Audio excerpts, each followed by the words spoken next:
Wewe vipi? Mbona tunaangaliana usoni hivi? Sogea nikae, nimechoka. Wewe mwanaume. Amka naomba niangalie. Wewe mwanaume nitakutia nini mimi wewe? Unaongea na mimi naomba niangalie mimi usoni. Unanitafuta nini wewe mwanaume? Hujali lolote, hujali kuhusu mkeo, hujali kuhusu mtoto wako. Una shida gani lakini? Kila siku ni maugomvi, unatoka nyumbani hauniagi. Yaani wewe mwanaume kwani nitakutia nini wewe mwanaume? Una shida gani? Au kosa kukuzalia huyu mtoto? Sasa mama nani wewe naye wewe ungeenda nyumbani. Nikitoka shule na kuja tuyazungumze. Kila siku mara nenda nyumbani mara rudi, una shida gani? Na kama unitaki si uniambie. Niangalia usoni nikiwa naongea.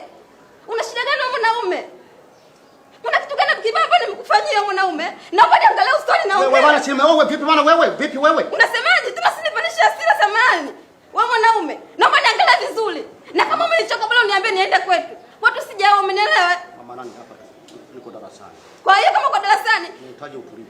Unajua maana utulivu wewe? Unajua maana utulivu wewe? Unajua maana utulivu? Kilicho kuleta nini hapa? Unaniulizaje? Unajua kilichonileta kitu gani? Unajua kilichonileta? Dada, samani. Nani mueleweshe kama fani. Sio nimueleweshe.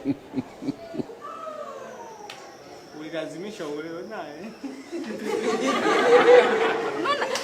Unaona darasa zima ninaangalia nacheka tunanizalilisha hivi au? Hivi wewe huri?